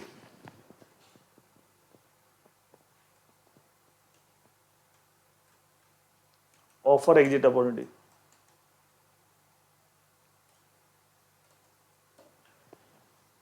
पहले आपको ये कलेक्टिव ऑर्डर देगा bye way of public notice, 3 अखबारों में, इंग्लिश, हिंदी, वर्नाकुलर लैंग्वेज के साथ में ऐसे ऐसे आपको डीलिस्टिंग आपको इन्फॉर्म कर रहा हूं कि आप उन्हें शेयर बेचना चाहे बेच सकते हैं। ठीक, उसके बाद इंडिविजुअली सारे पब्लिक शेयर होल्डर को लेटर भेजेगा, letter to all the public share holders. ये सुनो, उस लेटर में एक तो ये इंटीमेट करेगा कि मैं डीलिस्टिंग कराना चाह रहा हूं, दूसरा आपको ये एग्जिट प्राइस है, जस्टिफिकेशन की एग्जिट प्राइस है, इस प्राइस पे हम आपके शेयर एक्वायर करेंगे, एंड साथ में एग्जिट प्राइस मतलब बेसिकली एग्जिट प्राइस कैसे निकलेगा वो सब आपको, ये फ्लोट प्राइस है, फिर इसके ऊपर बिडिंग करेंगे, बिडिंग करने का जो फाइनल प्राइस आएगा उस पर हम आपको एग्जिट प्राइस, आपको एग्जिट अपॉर्चुनिटी देंगे, एंड उसका जस्टिफिकेशन कैसे निकाला है। और एक और, seeking the consent of share holder for delisting, अभी इनकी कंसेंट और लेनी है पब्लिक शेयर होल्डर की, अभी आगे आएगा। एक तो एसआर पास हुआ जिसमें कंपनी के सारे शेयर होल्डर इन्वॉल्व थे, अब पब्लिक शेयर होल्डर की भी एक अलग से कंसेंट चाहिए जब एग्जिट अपॉइंट दे रहे हैं। अगर वो कंसेंट कितनी चाहिए क्या मैं बताऊंगा, एंड इसका लेटर जो भेजेंगे उसमें 3 बातें इंटीमेट करेंगे, साहब मैं डीलिस्टिंग कराना चाह रहा हूँ, मैं आपको इस रेट इस तरीके से एग्जिट अपॉइंट दूंगा, एंड उसका जस्टिफिकेशन, एंड तीसरा कि हम आपकी कंसेंट सीख कर रहे हैं फॉर द डीलिस्टिंग, सारी बातें ले। तो कैसे थे, ये इंडिविजुअली इन्फॉर्म करें सारे पब्लिक शेयर होल्डर को, ये collectively through the newspaper advertisement. अब नेक्स्ट है consent of public share holder.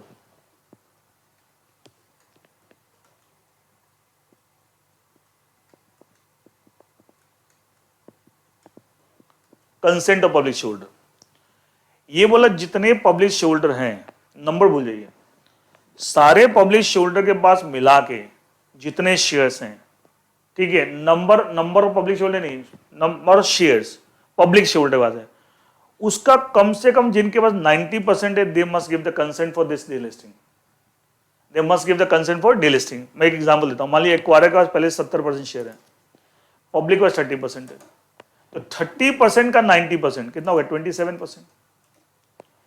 30% जो पब्लिक, उसका 90%।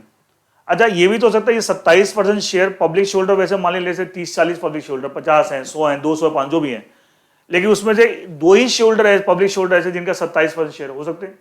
तो number of public share holder से मतलब नहीं है, मतलब जिनसे कंसेंट मिलनी चाहिए regarding the delisting, propose delisting, उनके पास जितने पब्लिक के पास टोटल मिला के शेयर हैं, जैसे मान लीजिए 30% है, उसका 90% या उससे ज्यादा होना चाहिए। मतलब आपको number of public share holder से मतलब नहीं, इंपॉर्टेंट बात क्या है कि जो कंसेंट दे रहे हैं for the propose delisting, they must be holding at least 90% of the shares of the public shareholding। Public shareholding का 90 उनके पास जरूर होना चाहिए। एक अगर इतनी कंसेंट नहीं मिली तो ये डीलिस्टिंग नहीं हो सकती, तो ये कंसेंट भी जरूरी है। तो वही लेटर में हमने लिखा था ना कि आप बता रहे हैं पब्लिक शेयरहोल्डर की हमें आपकी कंसेंट चाहिए, तो कितनी कंसेंट चाहिए, जिनके पास 90% जो से ज्यादा शेयर है, चाहे वो एक पब्लिक शेयरहोल्डर चाहे एक से, उससे मतलब नहीं है, इतनी कंसेंट चाहिए। अच्छा, साथ में क्या ये भी ऑप्शन होगा कि सब आप कंसेंट अगर इतनी कंसेंट नहीं है तो बात ही खत्म, डीलिस्टिंग नहीं होगी। अगर आ गई, उसके बाद ये भी है कि सब जो चाहे अपने शेयर जो एग्जिट प्राइस है उसको बेचना चाहे, प्रमोटर को एक्वायरर को बेच सकता है, और जो रिटेन करना चाहे रिटेन करता है। सारी बातें, सारे ऑप्शन खुले हुए हैं। देखिए क्या लिखा हुआ, consent of public share holder, the public share holder irrespective of the number, कितने वो हैं पब्लिक उससे मतलब नहीं है, होल्डिंग 90% और more of the public share holding, public share holding जितनी उसका 90% उसे होल्ड कर रहे हैं, give the consent in writing for the delisting of the shares, ये कोई रेजोल्यूशन नहीं पास कर रहे हैं, राइटिंग में अपनी कंसेंट देंगे, हाँ मैं डीलिस्टिंग के लिए तैयार हूँ। And the shareholder shall have the option to surrender this shares, ठीक है, surrender at the exit price, ठीक है। अब उनका ऑप्शन है कि एग्जिट प्राइस सरेंडर की मतलब एक्वायर करेगा, वो पे करेगा, एग्जिट प्राइस डिटरमाइन, और to remain the shareholder even if the share, दोनों ऑप्शन है। एक तो इतनी कंसेंट देनी आपको चाहिए इन राइटिंग, अगर इतनी कंसेंट है in writing from the public shareholder तभी डीलिस्टिंग हो सकती है। प्लस पब्लिक शेयरहोल्डर के पास ऑप्शन है, वो चाहे तो एग्जिट प्राइस पे एग्जिट अपॉर्चुनिटी अवेल कर सकते हैं, बेच सकते हैं अपने share, can give it, they can give it back to the acquirer and get the exit price, और चाहे तो रिटेन भी कर सकते हैं इवन आफ्टर द डीलिस्टिंग, ठीक है। अब ये बोल रहा है जो ये कंसेंट पब्लिक शेयरहोल्डर से आपको लेनी है जो कि 90% अबव, जिस दिन आपने इनको लेटर भेजा था और जिस दिन आपको कंसेंट मिली, ये सब मैक्सिमम 75 वर्किंग डेज में हो जाना चाहिए। How much? Maximum 75 working days में, मतलब जिस दिन लेटर भेजा था उनको इन्फॉर्मिंग देंगे कि हम डीलिस्टिंग करने जा रहे हैं, आपको एग्जिट अपॉर्चुनिटी दे रहे हैं और आपकी कंसेंट चाहिए, एंड जिस दिन कंसेंट 90% अबव मिली, वो सब आपको मैक्सिमम 75 वर्किंग डेज में हो जाना चाहिए, 75 वर्किंग डेज। अच्छा एक और बात, जब कंसेंट वो देंगे तो उसमें से कुछ ऐसे भी तो पब्लिक शेयरहोल्डर होंगे जो बोलते हैं साहब मुझे एग्जिट अपॉर्चुनिटी चाहिए एंड मेरे शेयर मैं टेंडर कर रहा हूँ एंड मुझे पेमेंट कर दो। तो लॉ बोलता है जिन्होंने अपने शेयर टेंडर किए हैं एंड एग्जिट अपॉर्चुनिटी अवेल की है एंड उनको पेमेंट, वो पेमेंट इस 75 डेज के एक्सपायरी से नेक्स्ट 15 डेज में हो जानी चाहिए। इस 75 डेज की एक्सपायरी का नेक्स्ट 15 डेज में आपको हो जानी चाहिए पेमेंट टू दो। मैं दोनों पढ़ देता हूँ।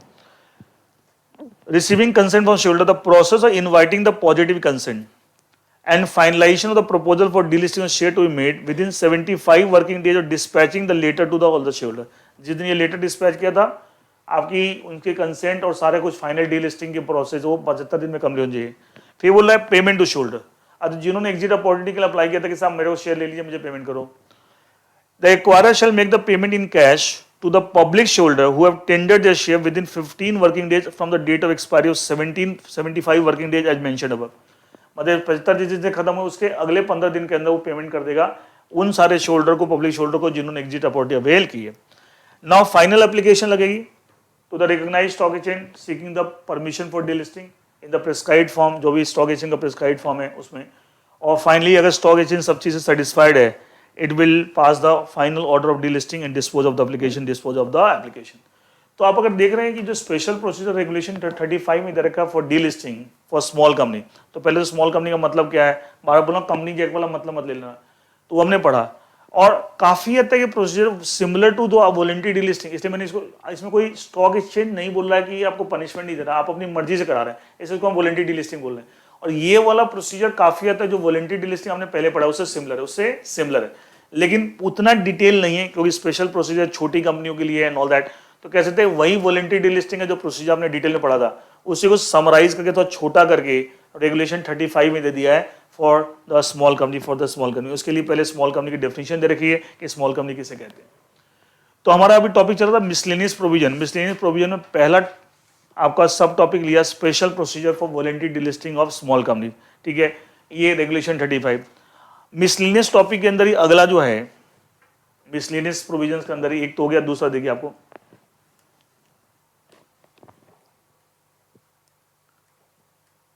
डीलिस्टिंग ऑफ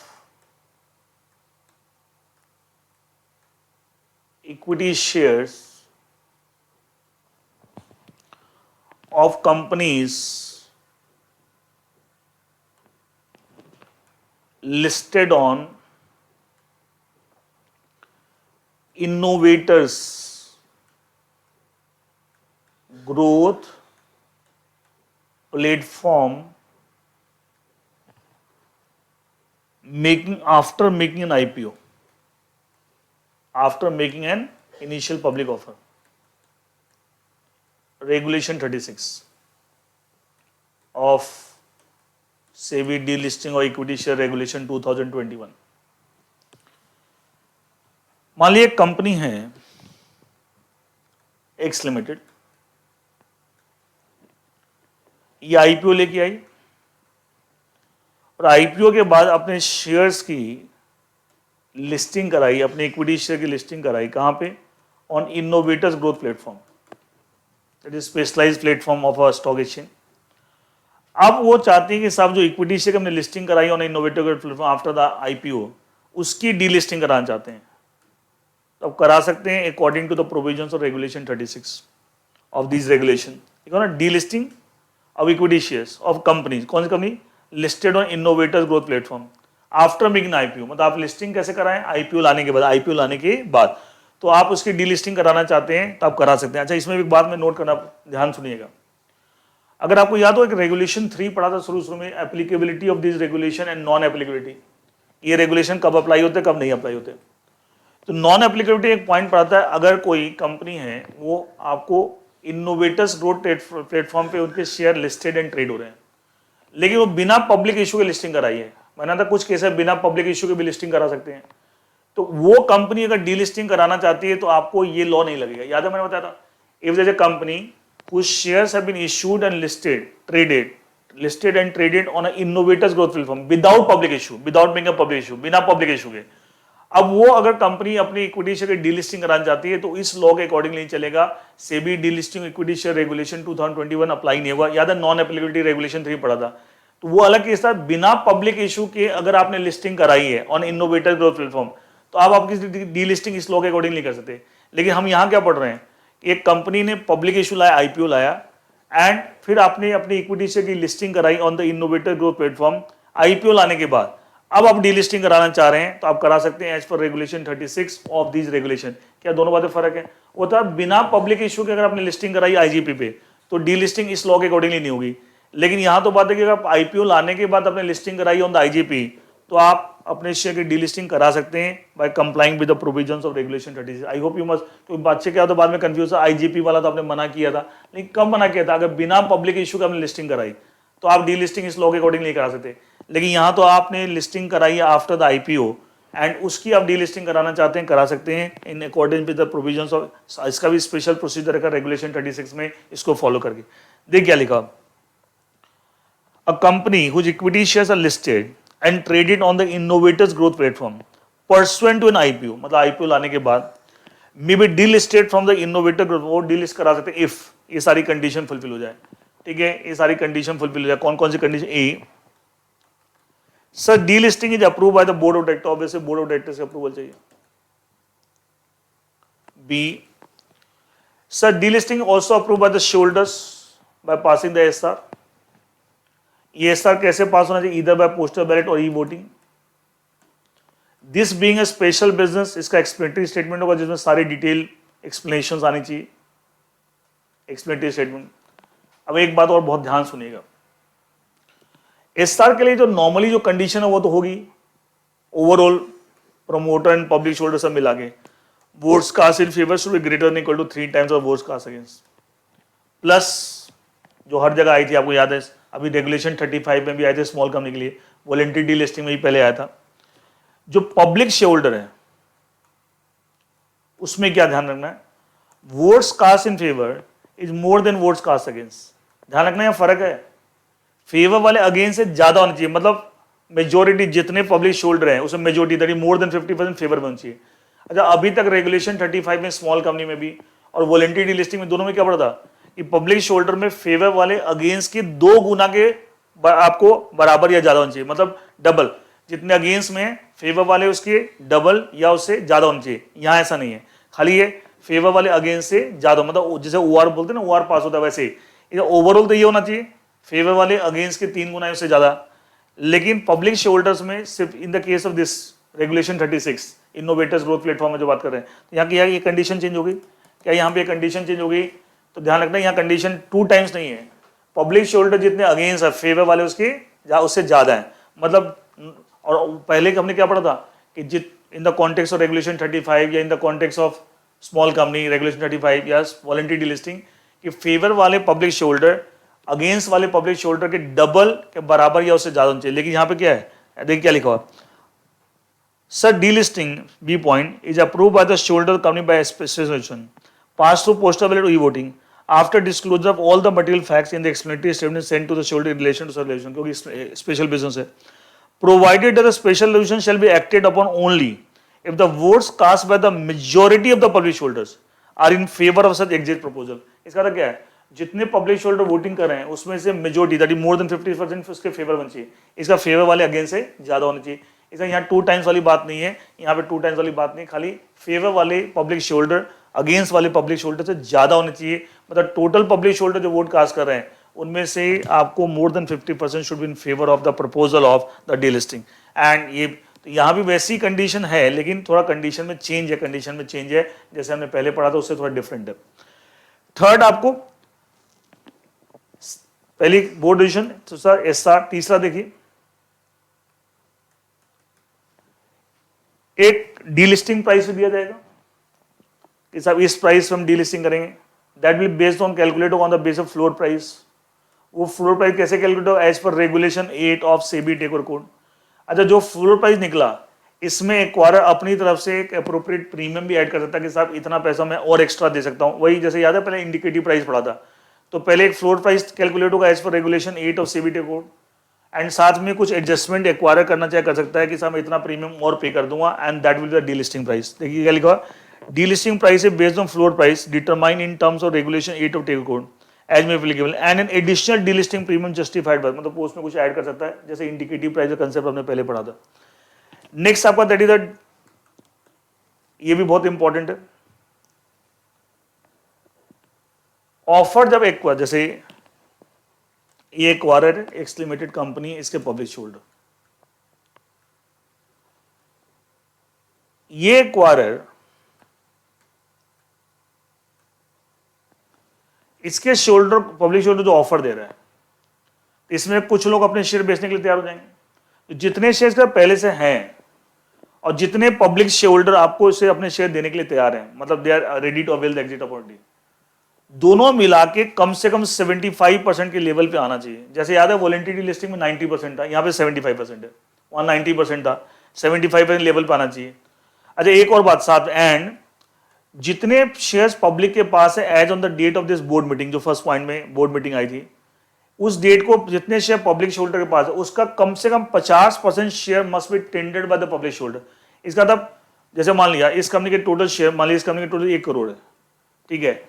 अच्छा, 1 करोड़ का 75 75 लाख, मान लिया इसके पास पहले से मान लिया इसके पास 65 लाख है, मतलब 10 लाख शेयर और आने चाहिए इसके पास, टेंडर होने चाहिए। अच्छा 10 लाख, अब देखिए पब्लिक शेयर होल्डर का 35 लाख है, 35 लाख का 50% में 17.5 लाख, इधर कम से कम, अब देखो देखा जाए 35 लाख में अगर 15 लाख भी इधर चले गए तो 65 + 15 80, ये तो कंडीशन फुलफिल हो गई। लेकिन साथ में कंडीशन और क्या है कि जितने इनके पास है as of the date of board में उसका कम से कम 50% शेयर टेंडर होना चाहिए।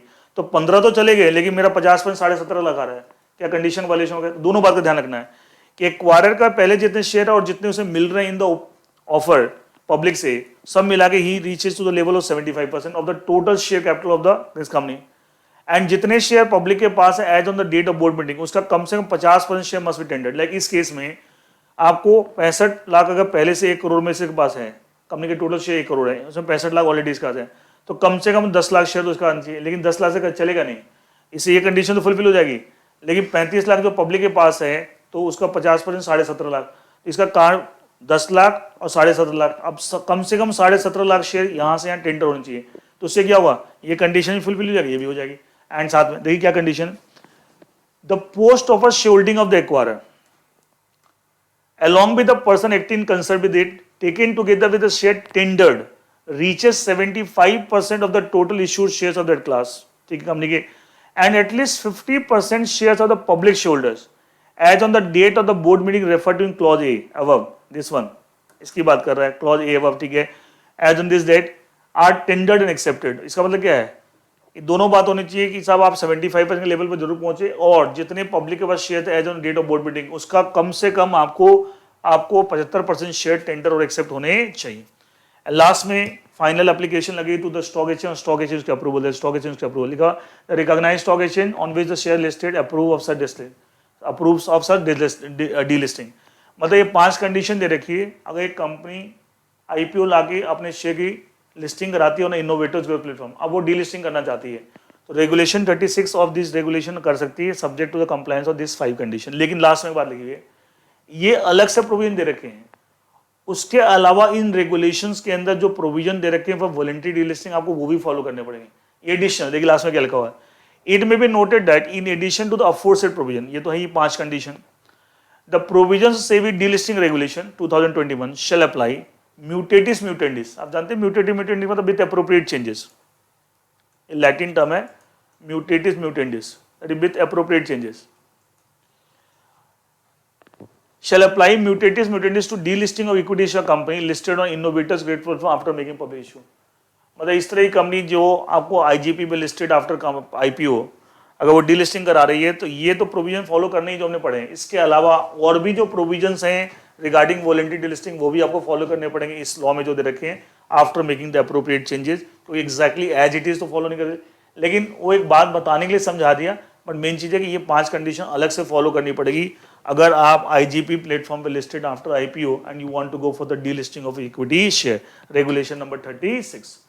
इसके साथ मैंने आपको ये पूरा चैप्टर एंड पूरा जो नया लॉ है SEBI delisting of equity share regulation 2021, जिसने पहले वाले रेगुलेशन 2009 रेगुलेशन को रिप्लेस किया विद इफेक्ट फ्रॉम 10 जून 2021, ये मैंने पूरा पढ़ा दिया है। तो आप जो बच्चे पहले की नोट्स जिनके पास पहले के लेक्चर हैं regarding this topic delisting of equity share वो भूल जाइए। मैंने फ्रेश तरीके से नोट्स दे दिए, फ्रेश तरीके से आपको लेक्चर दे दिए, तो पहले से मिक्सिंग नहीं करना कि साहब उससे पढ़ रहे हैं से पढ़ रहे हैं, मत करना। पूरे फ्रेश नोट्स पूरे फ्रेश लेक्चर आपको regarding the SEBI delisting of equity share regulation 2021। Is that clear everyone? And इसके साथ आपका एक चैप्टर कंप्लीट होता है। इसमें जो क्वेश्चन प्रैक्टिकल टाइप के थे वो मैंने पहले करा दिए थे, ठीक है। एंड दैट और मैंने पहले बताया सब्सटेंशियली लॉ चेंज नहीं हुआ है, लेकिन कुछ जैसे प्रोमोटर की जो एक्वायर टर्म यूज हुआ है, ठीक है। अब वो कई जगह इसको टेक ओवर कोड के लाइंस फैलाने की कोशिश की गई, जैसे टेक ओवर कोड के अंदर चीजें उसको मिलाने की कोशिश की गई, ठीक है। इस तरह बट फिर भी छोटे छोटे बहुत सारे चेंजेस हैं एंड उस कारण से ओवरऑल पूरे चैप्टर को नए तरीके से पढ़ने की जरूरत है। वही हमने किया, नए लेक्चर्स हैं फॉर दिस 2021 रेगुलेशन, ठीक है। So that is all about this topic. इसके साथ आज की क्लास खत्म होती है और इसके साथ ये चैप्टर भी आपका खत्म होता है। Thank you.